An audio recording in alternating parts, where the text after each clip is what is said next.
Macklem as the next governor of the Bank of Canada. Mr. Macklem, who is currently the Dean of the Rotman School of Management at the University of Toronto, has extensive experience in the global financial system and risk management. With his appointment, the Bank of Canada will be well positioned to help with the economic response and eventual recovery from the COVID-19 pandemic. I also want to note that May 1st marks the beginning of Asian and Jewish Heritage Month. Unfortunately, we've seen a rise in anti-Asian sentiment lately, and this week, 2 more anti-Semitic incidents took place. It's important to celebrate who we are at all times and not give in to hatred or fear. When times are tough, Canadians come together. That is who we are.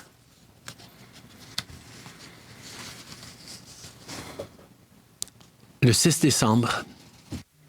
On December 6, 1989, I was in Montreal, in Cégep,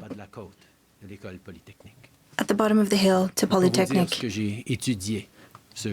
I couldn't tell you what I was studying that day, but I will never forget the moment when I heard the first reports of a shooting at Polytechnic.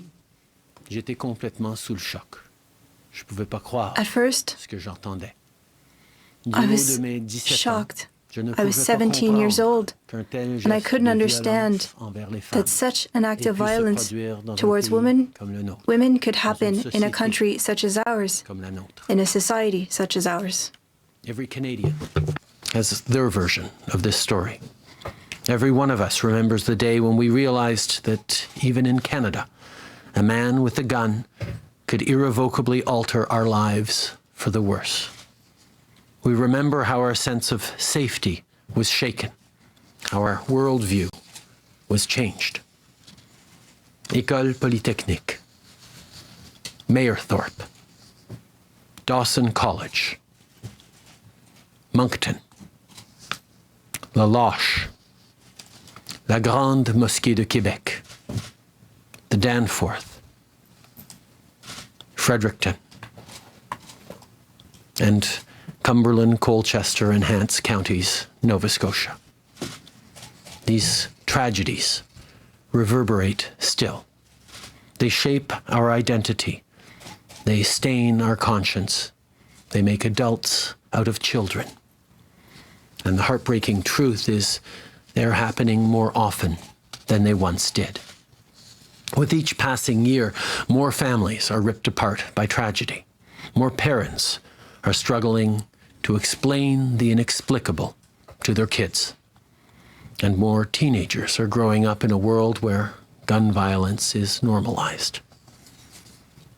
It needs to stop. Last week, 22 Canadians were killed in the deadliest rampage in our country's history. They were nurses and teachers, correctional officers and RCMP officers. They were someone's child, someone's best friend, someone's partner. Their families deserve more than thoughts and prayers. Canadians deserve more than thoughts and prayers. Lors des dernières élections, nous nous sommes engagés à interdire During the last elections, we committed to banning assault-style weapons, and we put in place a program to buy back these weapons. We announced our intention to work with the provincial and territorial governments in order to allow municipalities to ban handguns. We also promised to take other measures in order to save lives. In October, Canadians confided in their elected officials a clear mandate to restrict the use of these weapons in Canada, and we intend to maintain our engagement. For military-grade assault weapons in Canada, we are banning 1,500 models and variants of these firearms by way of regulations. These weapons were designed for one purpose and one purpose only: to kill the largest number of people in the shortest amount of time. There is no use and no place for such weapons in Canada. For many families, including many Indigenous people, firearms are part of traditions passed down through generations.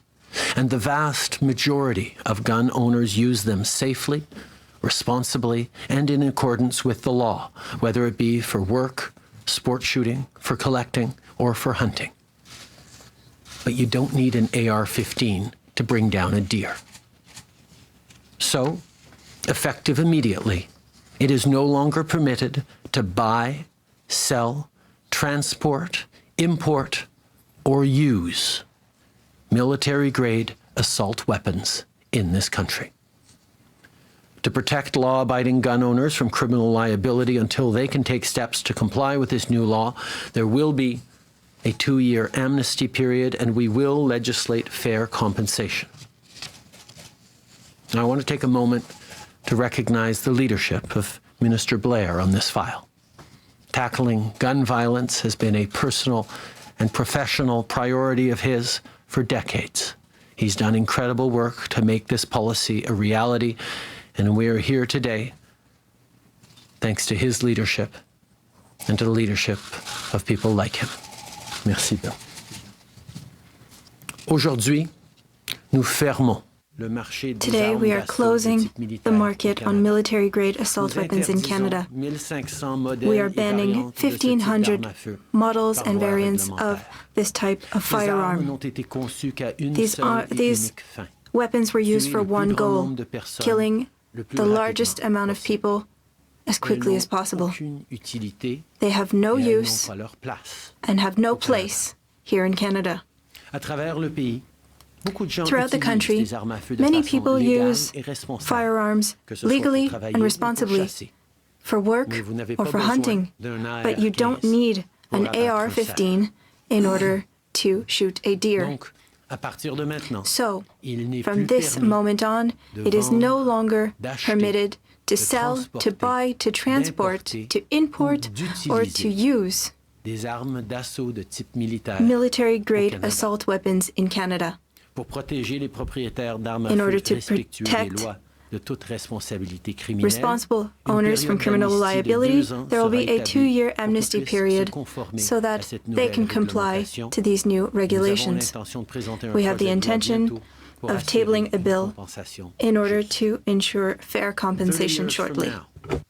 An entire generation of Canadians will remember exactly where they were on Sunday, April 18th, 2020. They will remember how their sense of safety was shaken, how their outlook on the world was forever changed. They will remember the day that they lost some of their innocence. This chapter in our history cannot be rewritten, but what happens next is up to us. We can stick to thoughts and prayers alone, or we can unite as a country and put an end to this. We can decide together that enough is enough. Today's announcement builds on the things we did during our first term. It's the next step.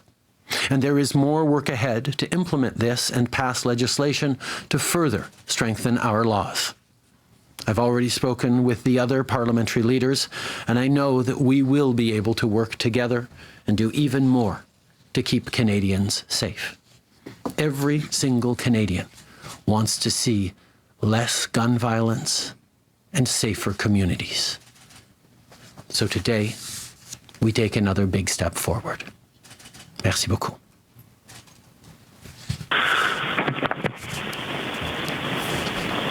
Thank you very much, Prime Minister, and good morning, everyone.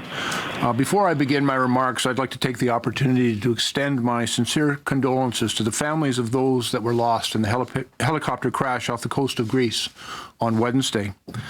We will always remember their service and their sacrifice. I'd like to thank you all for joining us here today for what I believe to be a very significant and yet solemn occasion.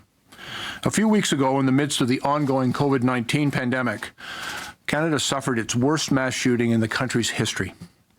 22 innocent lives were lost over the course of a weekend rampage across beautiful communities throughout Nova Scotia.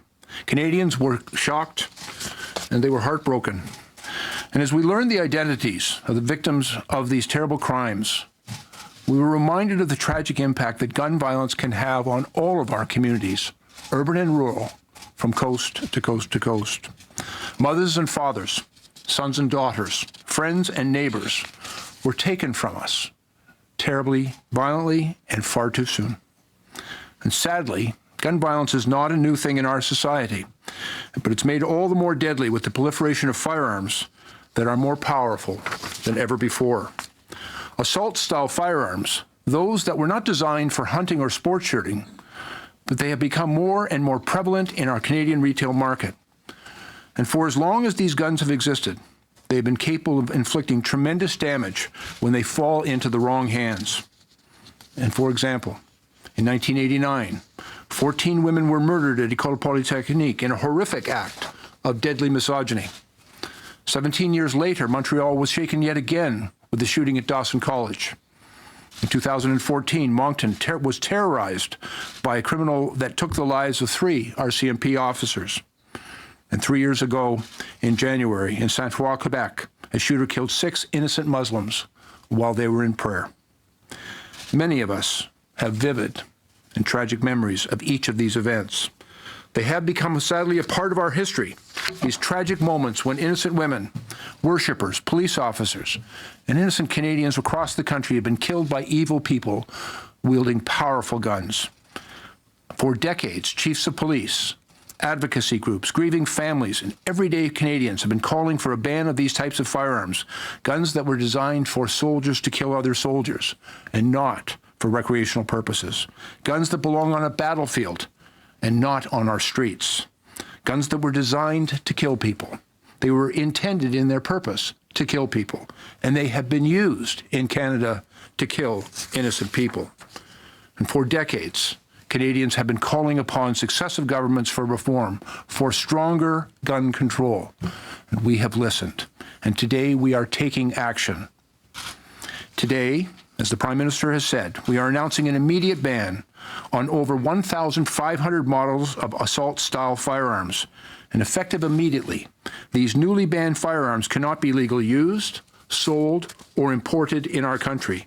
And as of today, the market for assault weapons in Canada is closed. Enough is enough. And we are ending the proliferation of these weapons and the militarization of our society. From this moment forward, the number of these guns will only decrease in Canada. We've heard many people express concern about the militarization of our police, and this is a direct consequence of the militarization of society. And Canadians deserve to live in a society where they can be safe and secure. And people from coast to coast have been clear. We cannot risk another shooting at a school or a place of worship or another attack on police officers or on women or on innocent Canadians anywhere in this country. Banning assault-style firearms will save Canadian lives. I'd like to take a moment, if I may, to speak to the law-abiding Canadian gun owners. I know from very many years of experience as a police officer that the overwhelming majority of gun owners in this country are law-abiding. They are responsible. They are conscientious. They acquire their weapons legally, they store them securely, and they use them safely. They respect our laws, and we respect them. I want to assure hunters and farmers and target shooters in this country that nothing that we are doing today or will do in the future is intended to interfere with this lawful, responsible, and legal activity. However, we are today ending the availability of weapons that were not designed for hunting or for target shooting. They were rather designed for soldiers to kill other soldiers. And while I appreciate that some may feel that these weapons have some recreational value, the tragic reality is that these weapons were designed to kill people and have been used to kill innocent Canadians. Public safety must always be our first priority. And these powerful firearms become deadly weapons when they fall into the wrong hands. Protecting human life must come above all else. These guns have no legitimate civilian purpose. They don't belong in our communities. And I will also say that the banning of these assault weapons is an important step. But let me also acknowledge that we know that there is much more to do. We will introduce legislation at the first opportunity to fulfill our commitments to Canadians, to keep guns out of the hands of criminals, by strengthening our storage laws, by preventing gun trafficking and smuggling. We will bring in greater control of ammunition and magazine capacities, and perhaps most importantly, We will bring in red flag laws that allow law enforcement to remove firearms from dangerous situations to make sure that they don't become deadly. We will empower victims, communities, doctors, families. We will empower Canadians to render their situation safe. And where there is firearms in a situation that could be dangerous, we know that situation can become deadly. And red flag laws will empower us to keep Canadians safe. We will do all of these things, and we will keep working hard to make our streets safer for our kids and grandkids. I would remind us all that over the last 4 years, we have taken real measures to strengthen gun control. We've invested over $327 million to fight gun and gang violence. That meant, for example, more resources for local law enforcement to investigate gang-related activity. It meant funding for projects which were focused on things like keeping kids in school, giving support to victims of human trafficking, and preventing gang recruitment. We brought in Bill C-71, which, among other measures, strengthens background checks to help ensure guns don't end up in the wrong hands. And last year, in the fall, we campaigned on a promise to do more.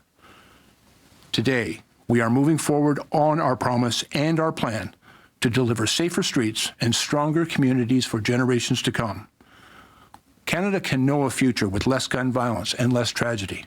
By taking action today, we can give our kids and our grandkids a better chance at a brighter, safer tomorrow. Thank you all very much.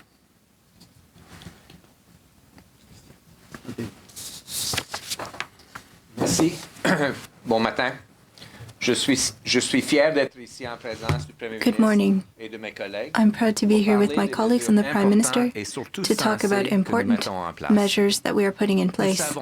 We know that the number of crimes committed with firearms has increased over the past years. In 2017, there were 2,500 additional victims than in 2013. We have seen cases where weapons that were designed for use on the battlefield have made their way into our community and have been used to kill as many people as possible, as quickly as possible.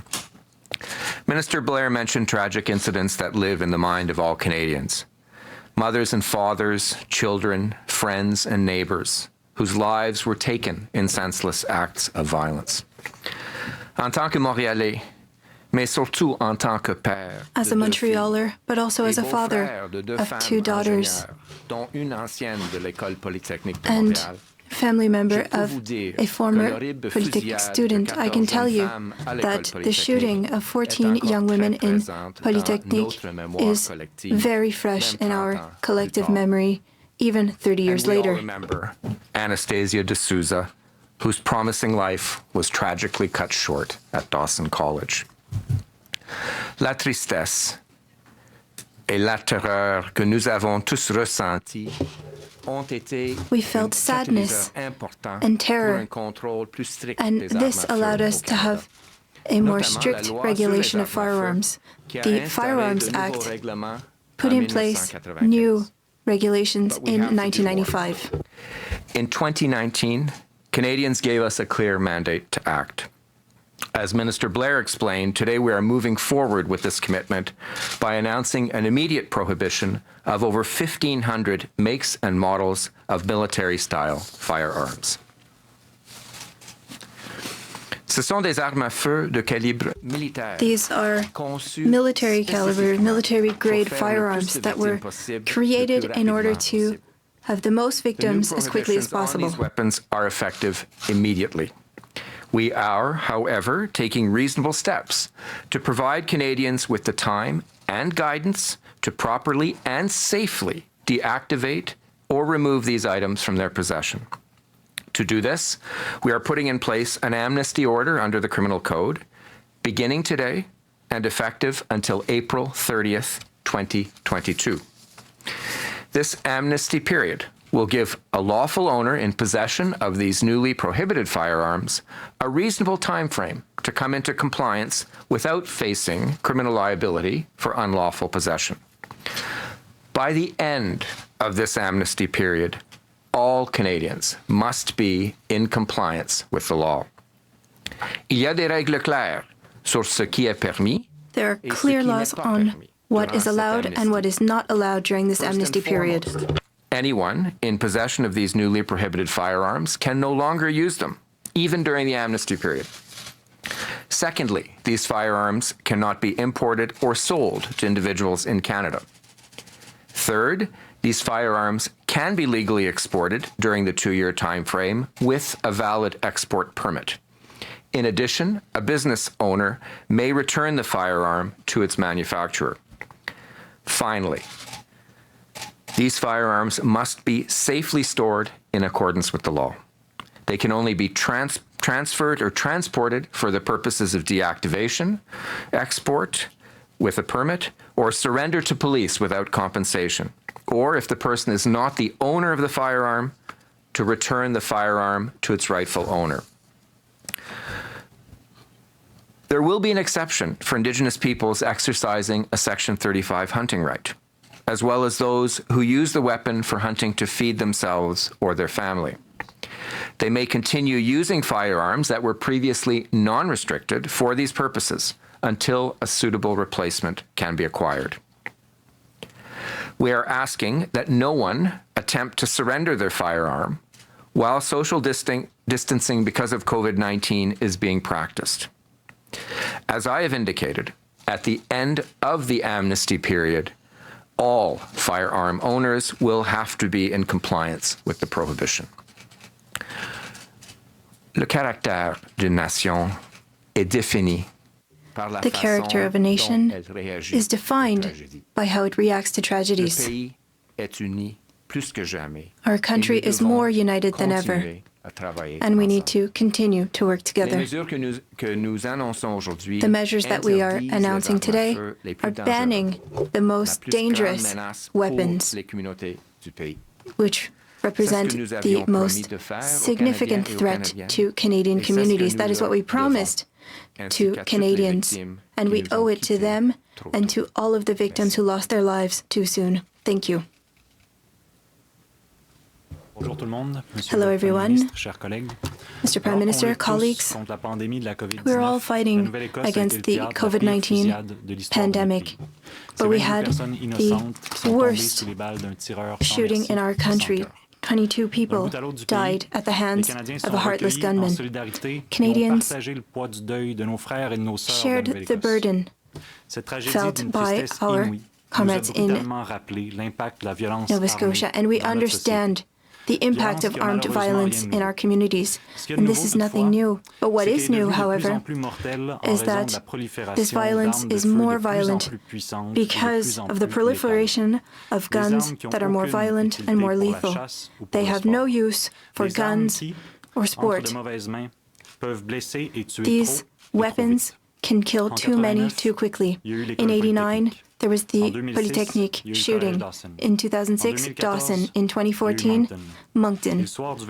And on January 22nd, 2017, there was Sainte-Foy, a young man killed 6 brothers, fathers. Motives can change from one tragedy to another. The context can change. The targets of these killers can change. Their MO can change. But there are two things that remain the same. There are always innocent victims who leave behind an emptiness that cannot be filled in the hearts of their loved ones. Also, we cannot change the fact that there are weapons that are made to kill, and these are weapons that we are going to be banning today. Chiefs of police,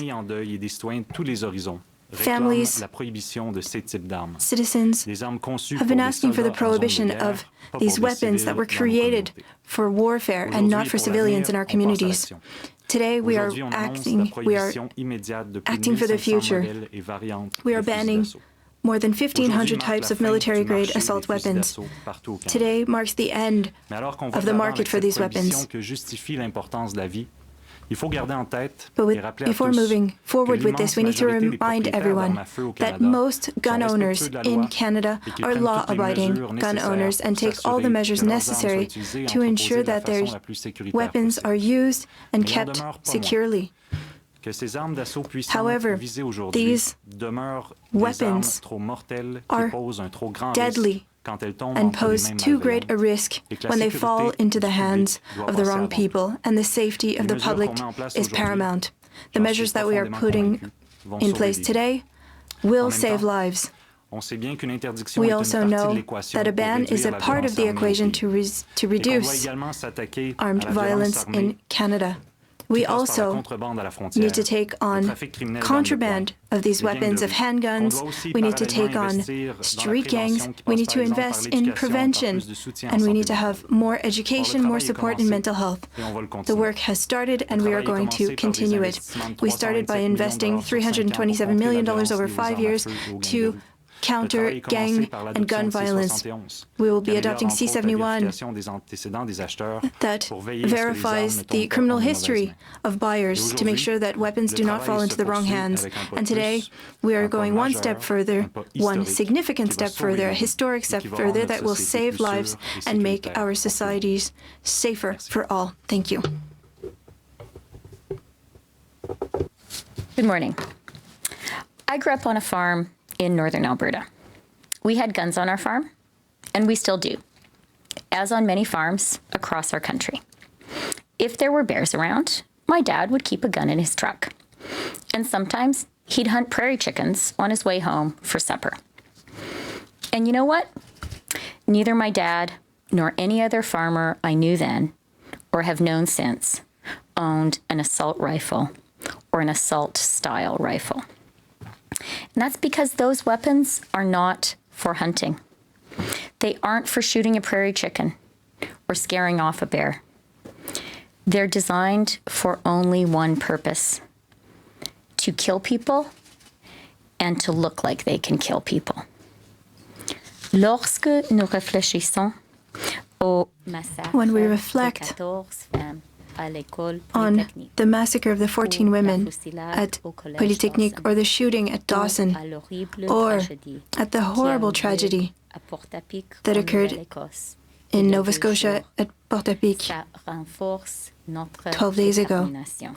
This reinforces our We determination. reflect on the massacre of 14 women at the École Polytechnique in 1989, or the Dawson College shooting in 2006, or the horrible tragedy in Portapique, Nova Scotia, just 12 days ago. Those heinous acts strengthen our resolve. And that resolve is to close the gaps in our gun control laws and to keep the most dangerous firearms out of civilian hands. We neither need nor want such weapons in our homes, in our pickups, in our communities, or on our streets. These guns make it easier to commit mass murder. And the culture around their fetishization makes our country inherently more dangerous for the people most vulnerable. And that is women and girls. Chaque femme et chaque fille qui nous écoute aujourd'hui To all the women a une and girls, histoire à raconter d'une they moment all have a où story elles to se tell sont senties en danger about ou a moment vulnérables. where they felt vulnerable C'est or in danger. inacceptable qu'en It is 2020, unacceptable le that in genre 2020, continue d'être un facteur that qui gender détermine is still si a vous vous factor sentez en sécurité that determines chez whether or vous not et you dans feel votre safe communauté. at home and in your community. Every woman and girl listening today remembers a time when she was made to feel unsafe, vulnerable, or in harm's way. We all know what that's like. It's unacceptable that in 2020, gender continues to be a determining factor in whether you feel safe in your home or on your street. During this pandemic, we are particularly concerned about the rise in gender-based and domestic violence. Frontline organizations have seen a surge in appeals from women and children fleeing violence. British Columbia's Battered Women's Support Services has received 300% more calls since the beginning of the pandemic. A Toronto-based shelter has seen a 400% increase in in demand for shelter. And unfortunately, this isn't new. From 2010 to 2015, according to statistics compiled by the Canadian Domestic Homicide Prevention Initiative, there were 418 cases of domestic homicide in Canada, with 476 victims. Of the 427 adult victims, 79% were women. Let that number sink in. In 2019, according to the Canadian Femicide Observatory for Justice and Accountability, 118 women and girls died violently in Canada. On average, 1 every 3 days. Again, let that number sink in. Nous savons également que la disponibilité We also know d'armes à feu that the met en availability danger les of these populations firearms vulnérables, is a danger telles to que vulnerable les femmes, populations les personnes like queer et women, trans, queer les and autochtones trans et les folk, personnes de Indigenous people, couleur, and people of les color, femmes, les filles et women, les personnes bispirituelles girls, autochtones disparues two-spirited ou assassinées people sont, who were selon assassinated moi, or l'un des missing exemples les are plus frappants one et of the les most plus tragiques significant de la examples, violence systématique and it's non a traitée clear dans notre pays. tragedy because of We the also know violence that in the our country. availability of assault-style weapons puts vulnerable populations, women, queer and trans people, Indigenous people, and people of color at particular risk. The missing and murdered Indigenous women, girls, and two-spirited people are, for me, one of the starkest and most tragic examples of systemic violence in our society. Tackling systemic violence is our collective responsibility, one that requires us to challenge our attitudes, strengthen community support, ensure accountability for perpetrators, and, critically, keep deadly weapons out of their hands. La féminicide est un fléau dans notre société. Femicide is a serious problem in our society, Et nous devons y mettre and we need to put an end to it. Feminicide has long been a scourge in our society. It remains a scourge. We must stop it. In saying no to assault-style weapons, we are putting feminist ideas into practice. We are acting to ensure that our sisters, our mothers, our grandmothers, our daughters, and we ourselves, indeed, that all women who have been victimized, frightened, threatened, harmed, brutalized, and killed by gun violence have not suffered in vain. Enough is enough. Assez, c'est assez. Enough is enough. Thank you.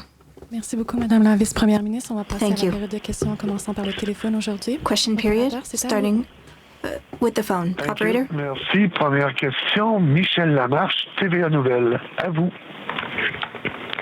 Oui, bonjour. C'est une Question. question pour M. Yes, I have a Trudeau question for Mr. sur, Trudeau le plan d'urgence sur la regarding the COVID. emergency plan on On a énormément COVID-19. de courriels, de messages de la We're part receiving d'aînés, lots of qui emails from disent seniors souffrir, qui saying disent that they are avoir besoin suffering, d'aide that they financière. need À quel financial moment, assistance. M. Trudeau a un plan pour When aider will les there be a aînés? Ils plan l'attendent to help tous seniors? impatiemment. They are waiting for this.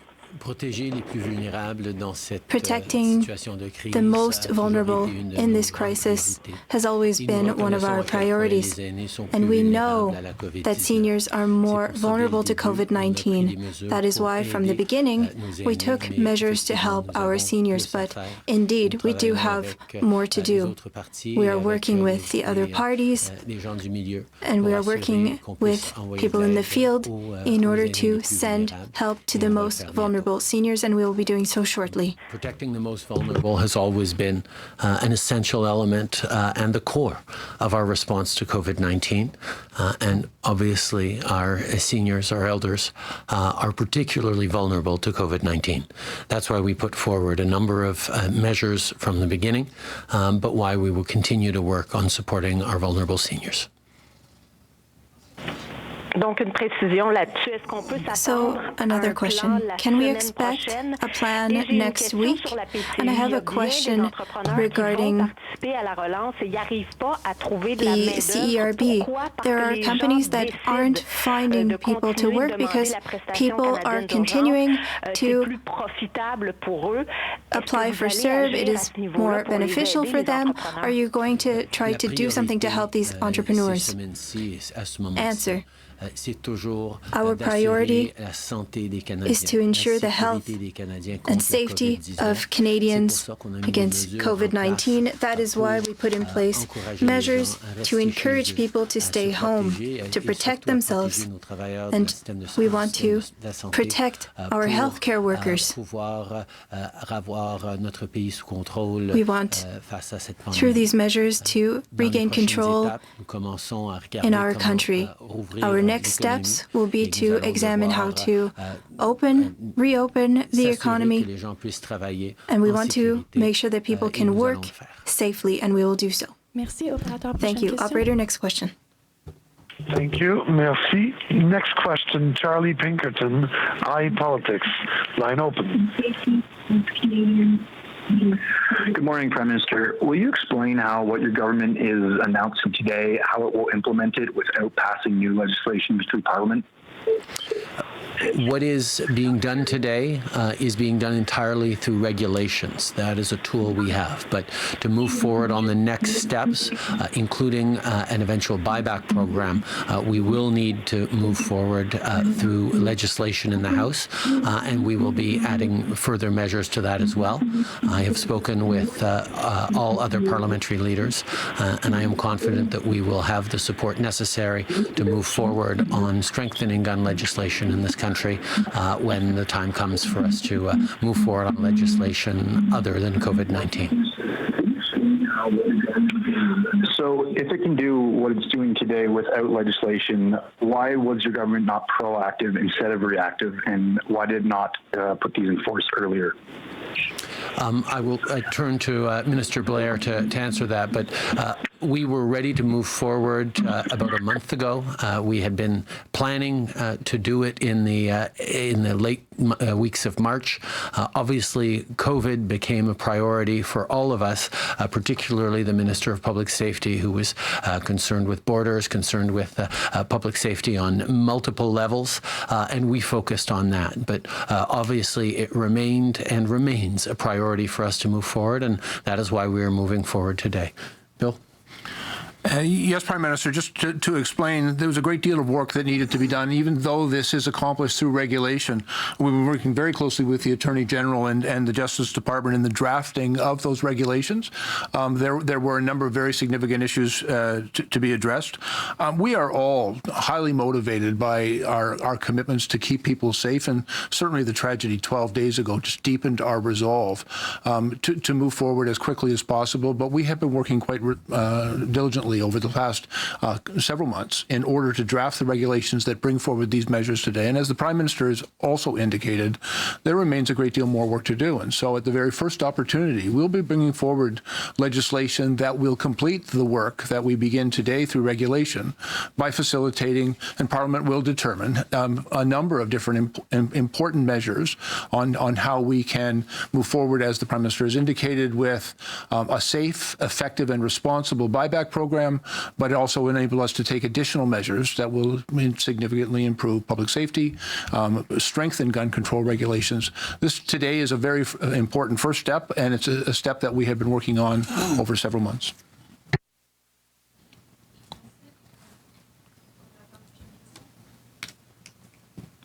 Opérateur, prochaine question.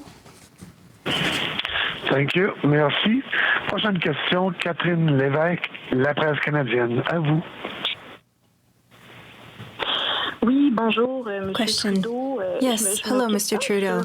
I have a question regarding the timing of this announcement. We are today May 1st. Canadians are wondering whether or not they will be able to pay their bills. Small businesses are wondering whether or not they will even be able to survive. Why did you think that it would be a good moment to announce these measures on assault weapons? Even during this pandemic, even though society has slowed down or stopped, we have noticed the impacts of firearms. We noticed that 12 days ago. That is why it's always a good time to go forward with ensuring the safety of Canadians. We've been working hard for weeks to keep Canadians safe through COVID-19, but there are other things that need to be done, and that is why we moved forward with increased gun control, and that is why we are banning military-grade assault weapons. In which we are very much focused on keeping Canadians safe from COVID-19, but even amid this terrible pandemic, we have seen the impact that someone with a gun can have in devastating the lives of family members, of communities in our country. That's why it is always a good moment to move forward on measures that keep Canadians safe, and that is why we are moving forward with this today. Christian? J'ajouterai seulement, Premier ministre, que I would like to add, Mr. Prime Minister, stated by Chrystia Freeland, that with physical distancing, our vulnerable population is more vulnerable than ever. Women and girls are seeing increased impacts of domestic violence, and this is why we need now more than ever these new rules. Thank you. Operator, last question on the phone, please. Merci. Next question, Jim Bronskill, the Canadian Press. Line open. Yes, for Minister Blair. Some say that one of the steps that must be taken to ensure that guns remain out of the hands of the people who should not have them are better screening and enforcement of prohibition orders when there are flags that someone should not have a gun due to mental illness or criminal history, and that there's now quite a range of discretion among officials in the justice system to whether to enact such a prohibition. Will the government move on that factor? Yeah, thank you very much, Jim. And it's an important question. And I made reference earlier to the legislation that we intend to bring forward at the first opportunity. And I mentioned in particular that it includes a commitment to introduce red flag laws. And those are situations where an individual either represents a significant danger to themselves, perhaps an individual who might be suicidal, or someone who is involved in a domestic violence and intimate partner relationship, whereas there's a significant risk to that individual. And we have also seen, unfortunately, people in our society who are advocating hate and advocating violence against religious minorities or women or other vulnerable populations. And so we want to make sure that we have the tools to enable not just the police, but society, to victims, advocates, parents, teachers, to take the steps that are necessary to render that situation safe. And that's to remove firearms from that potentially dangerous situation, and also to suspend that individual's ability to get access to guns. There is work that we have done in Bill C-71 to strengthen background checks to make sure that individuals who should not have access to firearms don't get them. But we are going to take additional steps to keep them safe. Those prohibition orders, to be effective, have to be respected and they have to be enforced. And there has to be consequences for those who don't obey them. And that's why we are intending to strengthen our gun control and our gun laws to keep Canadians safe.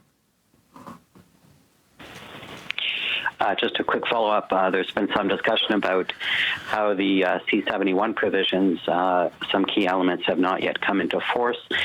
Can you give us a timeline for that? I realize COVID-19 may have disrupted that, and that I understood there were budgetary considerations and other factors why they may not be in place yet. But can you give us a timeline for the taking of effect of the provisions in C-71? Yeah, of course, Jim. And I will tell you, C-71 was a very significant step forward in our last parliament by our government to introduce legislation that will have a very positive effect in keeping people safe. And there remain a number of elements of C-71 which we are in the process of implementing, and they are important. Notwithstanding that we have been very occupied, obviously, in our response to COVID-19, that response has been entirely about keeping Canadians safe. And unfortunately, during this particular pandemic, we have not, although we've seen a change in a lot of society and even a reduction in a number of different types of crimes, we have not seen a reduction in gun violence. We have not seen a reduction in domestic violence. And in fact, because of some of the social distancing and social isolation rules that are in place, that risk, that potential harm has actually been exacerbated. And so we're highly motivated to move forward. Let me assure you and all Canadians, the implementations of those important measures on Bill C-71 remain a high priority for us. There is much that we are working on now towards implementation. There are some additional budgetary measures that will need to be implemented, and that will require the consent of Parliament. But when we're ready, we'll move forward as quickly as possible. Bonjour, M. Trudeau, Louis Blouin de Radio-Canada. Selon les informations dont on dispose, Louis Blouin from Radio-Canada, your government did not opt for a mandatory buyback program. That means that weapons that are targeted today could still be found in private residences. How will you ensure that these weapons will not be used to commit a violent crime? All buyback programs will need to be made into bills, and so we will have to work with the other parties, with different groups throughout the country to make sure that this buyback program be the best one, that it be fair, and we want it to have the necessary impact. Things are still being ironed out. Today's announcement means that from now on, military-grade assault weapons cannot be used in Canada, and the next steps still need to be ironed out. The measures we took today ensure that the use, the purchase, the sale of military-style assault weapons in this country end today. The numbers of those military-style assault weapons in this country will only go down from here. Designing an appropriate and fair and effective buyback program is something that we will do as part of a legislative requirement, and we will therefore be working with other parties in the House, with stakeholders across the country, to ensure that it is done right, to be both effective and impactful in keeping Canadians safe. Donc, juste pour être certain, vous n'êtes pas encore fixé à savoir si ce sera obligatoire ou pas. You don't know whether or not if it'll be mandatory. Also, are you going to review the classification of weapons so that a manufacturer cannot create a new model that would go to market and that would circumvent the list that you put forward today? Answer, I'm going to give the floor to Minister Blair, who will be able to add to my answer. One of the biggest challenges in our weapons classification system is that manufacturers of weapons can create variations of these weapons that circumvent the classification system that we have. One of the things that we're going to do moving forward is to ensure that this classification system be constantly updated. We want to follow what is happening in the market for these weapons. That way, we'll always be up to date, and we will always be able to protect Canadians. One of the things that we are looking at right now is ensuring that our system of classification of firearms is ever evolving, that keeps up with modifications brought in by manufacturers, keeps up with new variants and new technologies. We need to make sure that we are constantly updating and ensuring updating our classification system to ensure that Canadians are kept safe. Bill, you have perhaps a couple of words. Actually, you've covered it very well, Prime Minister. Our intent is to keep it evergreen. When the classification system was implemented in the late 90s, the system that was put in place was rigid and inflexible, and it kind of let us down because, quite frankly, the manufacturers brought in a number of different variants that got around those classifications. We will put a legislative framework in place in the legislation that we'll bring forward that will create a new evergreen framework for classifications so that as new weapons are introduced into the market, Canada will be able to respond quickly to ensure that only those weapons which are safe for use in this country will be available to Canadians. Hi, Tom Parry with CBC. The shooter in Nova Scotia was using illegal weapons, and a lot of illegal weapons come in from the United States. So why not target those weapons as opposed to going after lawful gun owners? Today, we are banning military-style assault weapons in this country, weapons that are designed for one purpose and one purpose only, to kill as many people as possible in a short amount of time as possible. Those guns have no place in Canada, and the measures we're putting forward will reduce the amount of those guns in Canada and eventually keep more Canadians safe. But there is more to do.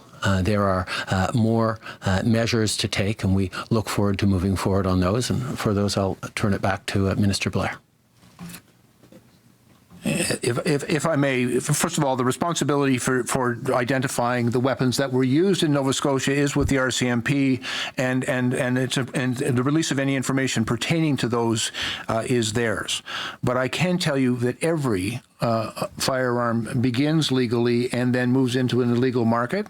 And I can say with some confidence that the two long guns that were involved in that investigation, without identifying them, are included on today's list. Hi, Crystal Oak with Global News. Prime Minister, regarding the new gun measures, can you confirm if you plan to ban all all automatic rifles, and why not look at banning handguns? They are causing more deaths in Canada every year. Today, we're moving forward with a ban on military-style assault weapons.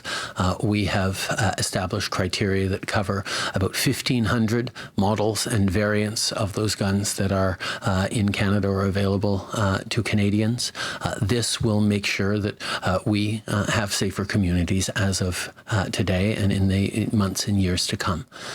At the same time, there is more to do on strengthening gun control. We made significant commitments to Canadians back in 2015 and moved forward on them in the last mandate, and we're continuing to move forward on the commitments to strengthen gun control in this country, including allowing cities and municipalities the ability to restrict the use of handguns. These are things that we will move forward on in the coming months as the parliamentary calendar returns to dealing with things other than COVID-19. Nous avons pris des mesures concrètes pour bannir à partir d'aujourd'hui les armes militaires. We have taken concrete measures to ban military-style assault weapons that do not have their place in this country. We recognize that it's only one step of all of the things that we need to do regarding handguns and other things. We also need to fight domestic violence. We will continue